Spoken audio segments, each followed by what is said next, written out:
नमस्कार दोस्तों, स्वागत अभिनंदन। आज के इस वीडियो में एक बार पुनः आप सभी विद्यार्थियों को करूंगा। दोस्तों, प्रैक्टिस सेट नंबर 5 जो हम पढ़ रहे थे, इससे पहले मैंने कई इससे संबंधित प्रश्न करवा दिए थे, लगभग आधे के समथिंग करवा दिए थे। आपको याद हो तो मैंने यहाँ तक करवा दिए थे, यानी 56 प्रश्नों तक मैंने जिक्र कर लिया था।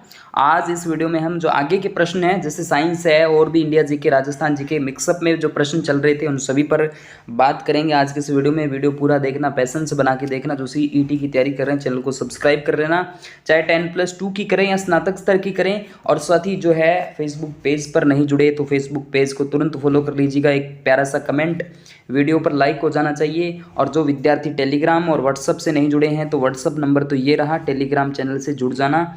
ओके, चलिए 63 771 75 006 इस पर अपना नाम और जो सिटी है जहाँ से भी आप बिलोंग करते हैं मुझे लिख कर सेंड कर देना। आपका नंबर जो है मैं सेव कर लूँगा। आइए साथियों, पहला प्रश्न यहाँ पर देखिएगा दोस्तों। लोहा का जंग लगता है, लोहे का जंग लगता है, कारण देखिएगा ऑक्सीकरण के कारण, कार्बोनेटीकरण के कारण, अलप संकलन के कारण या संक्षारण के कारण। मोस्ट इंपोर्टेंट प्रश्न आपके एग्जाम के अंदर छपने लायक प्रश्न है दोस्तों। सुना ही होगा, 10वीं क्लास के अंदर भी ऐसे प्रश्न आते थे। तो ऑक्सीकरण के कारण जो है लोहे पर जंग लगता है। चलिए, उसके बाद भारत की सबसे बड़ी अंतर्देशीय लवणीय आर्द्र भूमि जो है दोस्तों वो 58 नंबर का एक गुजरात के अंदर ओके रिपोर्ट प्रश्न रहेगा। चलिए दूसरा, वक्र बोले तो किडनी का प्रत्यात्मक यूनिट, यानी वक्र की जो, यानी किडनी की जो आपके यूनिट मानी जाती है, इकाई जो मानी जाती है दोस्तों, वो कौन सी मानी जाती है? तो वो आपके नेफ्रॉन मानी जाती है। ठीक है, नेफ्रॉन, वक्राणु नेफ्रॉन इंपोर्टेंट है। उसके बाद देखिएगा रोग प्रतिकारकों को उत्पन्न करने वाला जो सेल है, सेल कौन सा है? रोग प्रतिकारकों को उत्पन्न करने वाला जो सेल है वो लिम्फोसाइट है। कौन सा है? लिम्फोसाइट। उसके बाद देखिएगा हमारी छोटी हुई सांस, जैसे हमने सांस छोड़ दी, एक ले ली एक छोड़ दी, सांस छोटी हुई है कि हवा में कार्बन डाइऑक्साइड की मात्रा लगभग कितनी होती है? तो उस टाइम में जो हमने छोड़ी है उसमें कार्बन डाई यानी CO2 की जो मात्रा है वो लगभग कितनी है? तो दोस्तों ये 4% देखने को मिल जाती है। उसके बाद बात करते हैं वाणिज्यिक बैंक क्रेडिट सृजित करते हैं। तो दोस्तों ये क्या करते हैं? अपनी जमा के आधार पर। ठीक है, उसके बाद बात करते हैं भारत के राज्यों का प्रमुख राजस्व स्रोत क्या है? भारत के प्रमुख राज्यों का जो राजस्व स्रोत है वो भू राजस्व मोस्ट इंपोर्टेंट है, याद रखिएगा। चलिए अगला प्रश्न, निम्नलिखित में से किसको राष्ट्रीय ऋण नहीं माना जाता? राष्ट्रीय ऋण नहीं माना जाता, राष्ट्रीय बचत पत्र जो होता है उसको नहीं माना जाता है।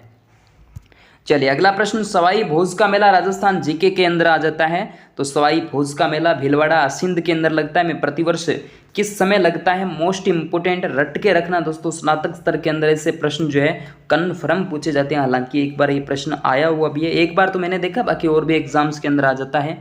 भाद्रपद शुक्ल सप्तमी को दोस्तों यहाँ पर आसिंद भीलवाड़ा के अंदर ये मेला भरता है। उसके बाद निम्न में से पशु जो मेले संबंधित, देखो मल्लीनाथ जी पशु मेला तिलवाड़ा के अंदर लगता है। ओके रिपोर्ट बात है, ये तो सही सुमेलित सही है, सही ही पूछे। बलदेव मानसर नागौर रामदेवरा में नहीं, तेजा पस्कर में नहीं, यानी ये सही है। ठीक है, चलिए अगला प्रश्न, राग कल्पद्रुम के रचयिता है।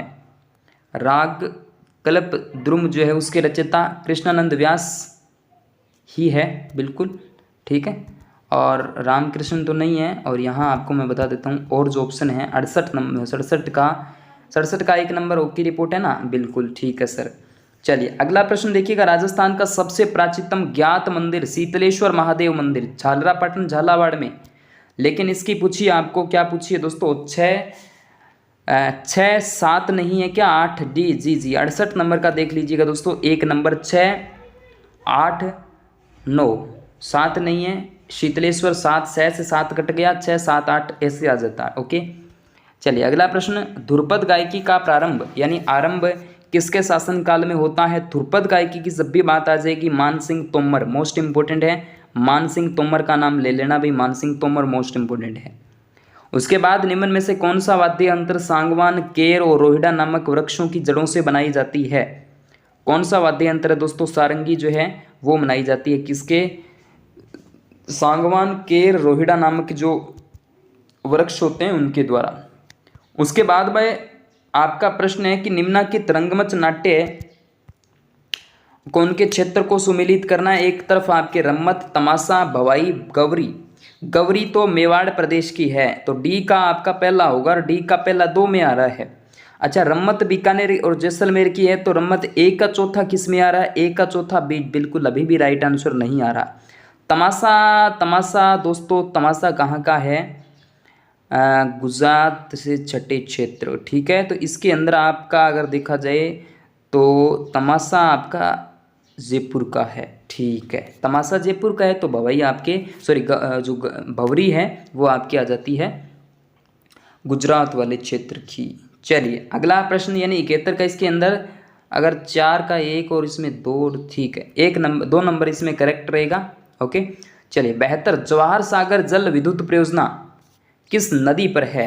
नदी आपसे पूछिए दोस्त, ये चंबल नदी करेक्ट रहेगी, इंपॉर्टेंट, जवाहर सागर चंबल नदी। सर्वाधिक उत्तरी दक्षिणी अक्षांशीय लंबाई वाली सीमा वाला देश कौन सा है? तो दोस्तों ये आपका आ जाता है चिली, जो है चिली देश। चलिए अगला प्रश्न, निम्नलिखित में किस पहाड़ी पर चाय बागान नहीं है? चाय बागान नहीं है, 74 नंबर का नहीं पूछा है। तो दार्जिलिंग की तो प्रसिद्ध है, कानन देवन, नीलगिरी, तो ये गिरनार नहीं है। उसके बाद भारत में न्यूनतम समर्थन मूल्य का निर्धारण कौन करता है? भारत में न्यूनतम समर्थन मूल्य का निर्धारण कौन करता है? 75 नंबर का एक कृषि लागत एवं मूल्य आयोग। निम्नलिखित में से कौन से वन अधिनियम ने भारत के वनों को आरक्षित, संरक्षित और ग्रामीण वनों में विभाजित किया है? तो दोस्तों यहाँ 76 नंबर का आपके सामने चौथा बिल्कुल करेक्ट, वन अधिनियम 1978 बिल्कुल करेक्ट आंसर हो जाता है। चलिए अगला प्रश्न, जैसलमेर के भाटी राजपूत वंश जो होता है वो किस देवी की पूजा नहीं करते हैं?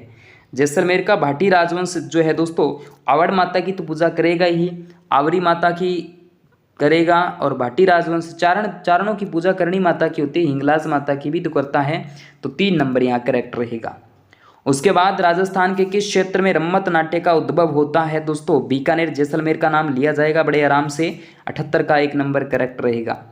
उसके बाद निम्न को सम्मिलित करना है। गोगा जी का संबंध गोगामेडी से है, तो मल्लीनाथ जी का संबंध आपके परबतसर से है, और आपका पाबूजी कोलूमंड से है, तो तेजा जी की बात आ जाएगी, पिचियाक से संबंधित है।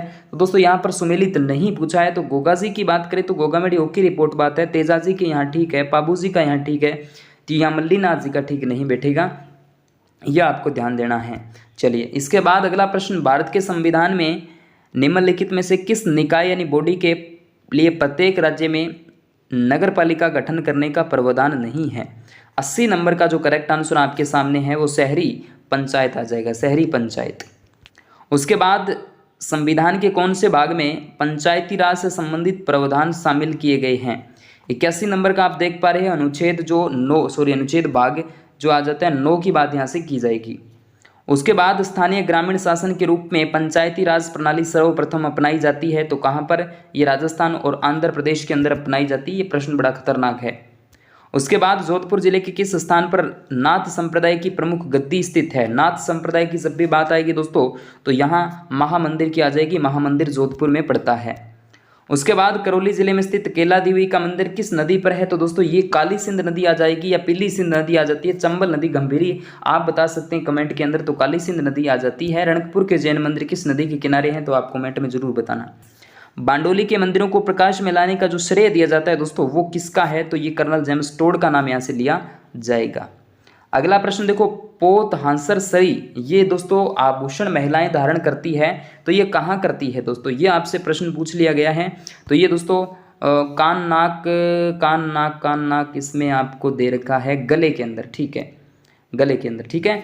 घूंगड़ी, गुगड़ी, बांद्रा, इमली, ये सब क्या है दोस्तों? ये क्या है? तारागढ़, अजमेर की प्राचीर विशाल जो बुर्ज होते हैं उनके नाम आ जाते हैं। ये आपके मैथमेटिक्स के प्रश्न आपके सामने थे, ठीक है। चलिए यहाँ पर आपके सामने है राजस्थान का जल विभाजक कौन सा है? जल विभाजक की जब भी बात आ जाएगी दोस्तों तो अरावली पर्वतमाला आ जाती है, ठीक है, अरावली पर्वतमाला ओके रिपोर्ट प्रश्न है। कोपेन के जलवायु वर्गीकरण के अनुसार राजस्थान के किस प्रदेश में AW प्रकार की जलवायु पाई जाती है? AW प्रकार की जलवायु आपके सामने है दोस्तों। 114 नंबर का कौन सा? दक्षिणतम प्रदेश, बिल्कुल AW, डूंगरपुर, बांसवाड़ा। राजस्थान के नागौर, पाली, बाड़मेर और जैसलमेर जिलों में मुख्यतः कौन सी मृदा पाई जाती है? 115 का आपका करेक्ट रहेगा रेतली बलुई मृदा। ठीक है। निम्नलिखित में से कौन से सुमेलित नहीं है? 116 नंबर का देखिएगा दोस्तों, काली सिंध परवन, ठीक है, साबरमती माजम, माही जाखम, गंभीरी मेशवा, नहीं बिल्कुल ये ठीक है, एकदम ओके रिपोर्ट, ये मेल नहीं खा रहा है। उसके बाद सुमेलित करना एक बार पुनः, सिंचाई परियोजना एक तरफ आपके जिले दे रखे हैं,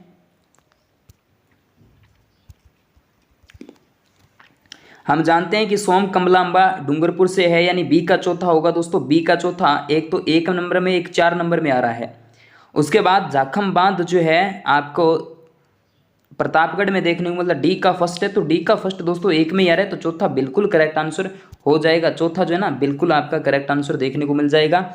यानी ए का बांकड़ी बांध दोस्तों आपके 3 यानी जालोर के अंदर सूखड़ी नदी पर है, ठीक बात है। ये सोम कमला और मोरेल बांध सवाई माधोपुर में, तो चौथा आपका बिल्कुल करेक्ट आंसर हो जाता है, मिलान कर लीजिएगा। उसके बाद निम्न में से कौन सा एक युगम सुमेलित नहीं पूछा है आपसे? सालर बाड़मेर, ये तो ठीक नहीं लग रहा, सुमेलित नहीं है। सालर सवाई माधोपुर सॉरी सिरोही वाला क्षेत्र है, बाड़मेर में नहीं होगा भाई, बिल्कुल ये भी ठीक है। सदाबहार बीकानेर, ये ठीक है। शुष्क मृदु भिद्द जैसलमेर, ठीक है। मिश्रित पतझड़ कोटा, ओके रिपोर्ट है, यही आपका सही रहेगा।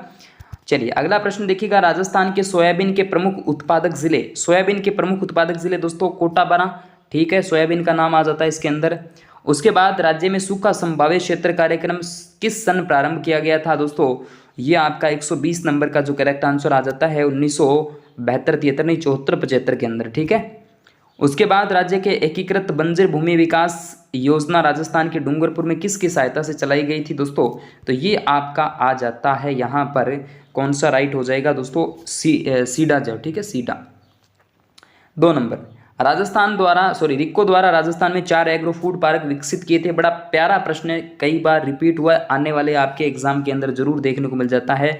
बोरानाडा यानी जोधपुर, कोटा, अलवर, श्री गंगानगर, ठीक है, श्री गंगानगर के अंदर भी है, ध्यान देना। पश्चिमी राजस्थान में निर्धनता दूर करने का जो प्रोजेक्ट है MPOWER किसके सहयोग से क्रियान्वित किया जा रहा है? तो दोस्तों ये आपका 123 का 4 यानी IFED, ठीक है। उसके बाद राज्य के 16 जिलों में मरु विकास कार्यक्रम का संचालन 1977 में किया जा रहा है। इस कार्यक्रम का वित्त पोषण क्या है? मोस्ट इंपोर्टेंट है दोस्तों, ये 124 का आपका जो है यहाँ आप देख सकते हैं 100%, इसके साथ ही आप यहाँ 75%, ठीक है। राज्य से 25%, राज्य सरकार और केंद्र सरकार 75, ठीक है। लाल सोट बोलते हैं दोसा, रावसेला और बोमानिस्तान किस खनिज से संबंधित है? 125 का देख सकते हैं आप, लोहा ऐसक के लिए जाने जाते हैं। अब कुछ क्वेश्चंस कंप्यूटर के संबंध में दोस्तों, कंप्यूटर को पोर्ट किया जाता है, पोर्ट जो है दोस्तों 126 का, अन्य कंप्यूटर पेरिफेरल के साथ कम्युनिकेट करने के लिए, ओके। उसके बाद इनमें से कौन सा एप्लीकेशन सॉफ्टवेयर का उदाहरण नहीं है? 127 का 3 ऑपरेटिंग सिस्टम, ठीक है, ऑपरेटिंग सिस्टम। CD रोम मोस्ट इंपोर्टेंट है दोस्तों, CD रोम का जो पूरा नाम आपसे कोई भी पूछ ले तो compact disc read only memory आ जाता है। उसके बाद एक कंप्यूटर प्रोग्राम जो पूरे प्रोग्राम मशीन भाषा में परिवर्तित करता है उसे क्या कहा जाता है दोस्तों? तो उसे हम कंपाइलर के रूप में जानते हैं। किस नाम से? कंपाइलर के रूप में जानते हैं। चलिए अगला प्रश्न आपके सामने है, ये देखिएगा, निम्न में से कौन सी प्राइमरी के रूप में प्रयोग की जाती है? प्राइमरी मेमोरी के रूप में दोस्तों यहाँ आप देख सकते हैं इनमें से कोई नहीं, हार्ड डिस्क, कॉर्टेज, ऑप्टिकल। आप कमेंट में जरूर बताना इसका राइट आंसर क्या होगा। उसके बाद निम्नलिखित नदियों में से कौन सा अपने भ्रंश घाटी प्रवाह के लिए प्रसिद्ध है? मोस्ट इंपोर्टेंट है ये वाला भी प्रश्न है दोस्तों। यहाँ आप दामोदर नदी की बात कर सकते हैं। भारत में सबसे अधिक जैव विविधता संपन्न क्षेत्र कौन सा है? जैव विविधता, बायोडाइवर्सिटी बोले तो दोस्तों पश्चिमी घाट का नाम लिया जाता है। उसके बाद दोस्तों यहाँ पर निम्न में से कौन सा एक दुनिया का पहला 100% जैविक राज्य है? 100% जैविक राज्य की बात करें तो सिक्किम बोले भारत राज्य है ये। उसके बाद बात करते हैं यहाँ पंचायत के संदर्भ में निम्न में से कौन सा कथन सही है? तो ये कथनों की बात की जा रही है यहाँ पर, तो आप देख सकते हैं 50% सीटें अनुसूचित जाति अनुसूचित जनजाति महिलाओं के लिए आरक्षित है। ग्राम सभा के लिए एक निकाय है जिसमें गांव में रहने के लिए सभी लोग, मध्यवर्ती स्तर का पंचायत, ठीक है। 3 नंबर बिल्कुल करेक्ट होगा दोस्तों यहाँ पर, केवल 3, ओके। उसके बाद बात करते हैं, अगला प्रश्न आपके बीच में है कि भारतीय संविधान के अनुच्छेद 162 के शीर्षक के संबंध में कौन सा सही है? तो इसके अंदर आप देख सकते हैं राज्य की कार्यपालिका शक्ति का विस्तार, ठीक है, यानी 4 नंबर। निम्नलिखित में से कौन सी एक चोटी भारत में अवस्थित नहीं है? कामेट, नामचा बरवा, नंगा पर्वत, गुरला बंधुआता है ना, ये नहीं है। राजस्थान में ऊँटनी दूध के लिए मिनी प्लांट कहाँ स्थापित किया जाता है? बड़ा प्यारा अच्छा प्रश्न दोस्तों, ये आपके सामने जयपुर के अंदर, ठीक है, जयपुर करेक्ट आंसर।